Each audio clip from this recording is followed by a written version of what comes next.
Pakistan peoples party ने हुकूमत को कौमी मालियाती इदारों पाकिस्तान इंटरनेशनल एयरलाइंस और पाकिस्तान स्टील मिल्स की निजकारी पर खबरदार करते हुए कहा है कि वो निजकारी के फैसले से दस्तबरदार हो जाएं, वरना पार्लियामेंट के अंदर और बाहर सख्त एहतजाज का सामना करने के लिए तैयार हो जाएं। पीपल्स पार्टी ने वज़ीर आज़म शाहिद खाकान अब्बासी को मुखातिब करके कहा कि आम इंतखाबात से थोड़ा पहले पुरस्कार तौर पर निजकारी करने का अमल सिर्फ पैसा इकट्ठा करना है। वाज़ेह रहे कि गुज़िश्ता दिनों वज़ीर आज़म शाहिद खाकान अब्बासी ने काबीना कमेटी बराए निजकारी के इजलास की सदारत में दोनों मालियाती इदारों की निजकारी के मंसूबे की मंजूरी दी थी। दूसरी जानिब बिलावल भुट्टो जरदारी का दावा है कि हुक्मरान जमात मुस्लिम लीग नून के दौरे हुकूमत में दोनों इदारों को कसदन मालियाती और इंतजामी उमूर पर नुकसान पहुंचाया गया।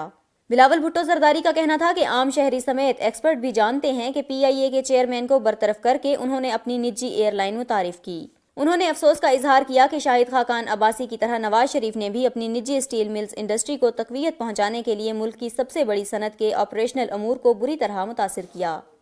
पाकिस्तान पीपल्स पार्टी के चेयरमैन ने वाज़ेह किया कि वज़ीर आज़म शाहिद खाकान अब्बासी और नाअहल वज़ीर आज़म नवाज शरीफ मिलकर अपने पोशीदा शराकतदारों की इमा पर PIA और पाकिस्तान स्टील मिल्स के खिलाफ साजिश कर रहे हैं और कौमी मालियाती इदारों के असासे एक हाथ से फरोख्त करके दूसरे हाथ से खरीद रहे हैं। पाकिस्तान पीपल्स पार्टी के चीफ ने मुस्लिम लीग नून हुकूमत को खबरदार किया है कि वो निजकारी के नाम पर पर्सनलाइजेशन का अमल बंद करें। उधर PPP के तर्जुमान सेनेटर फरतुल्ला बाबर ने कहा कि साबिक सदर आसिफ अली जरदारी ने पार्लियामेंट में मौजूद PPP रहनुमाओं को हिदायत की है कि कौमी असम्बली और सेनेट में हुकूमत के फैसले के खिलाफ आवाज बुलंद करें। आसिफ अली जरदारी का कहना था कि PIA को जानबूझकर माली बहरान की जानिब धकेला गया ताकि वो इदारा एक बोझ की मिसाली तस्वीर बन जाए और इसकी निजकारी के अमल में अवामी हिमायत शामिल हो जाए। उन्होंने कहा कि आलमी मंडी में तेल की फी बैरल कीमत $150 थी, लेकिन 2015 में PPP की हुकूमत में कम होकर फी बैरल $50 हो गई।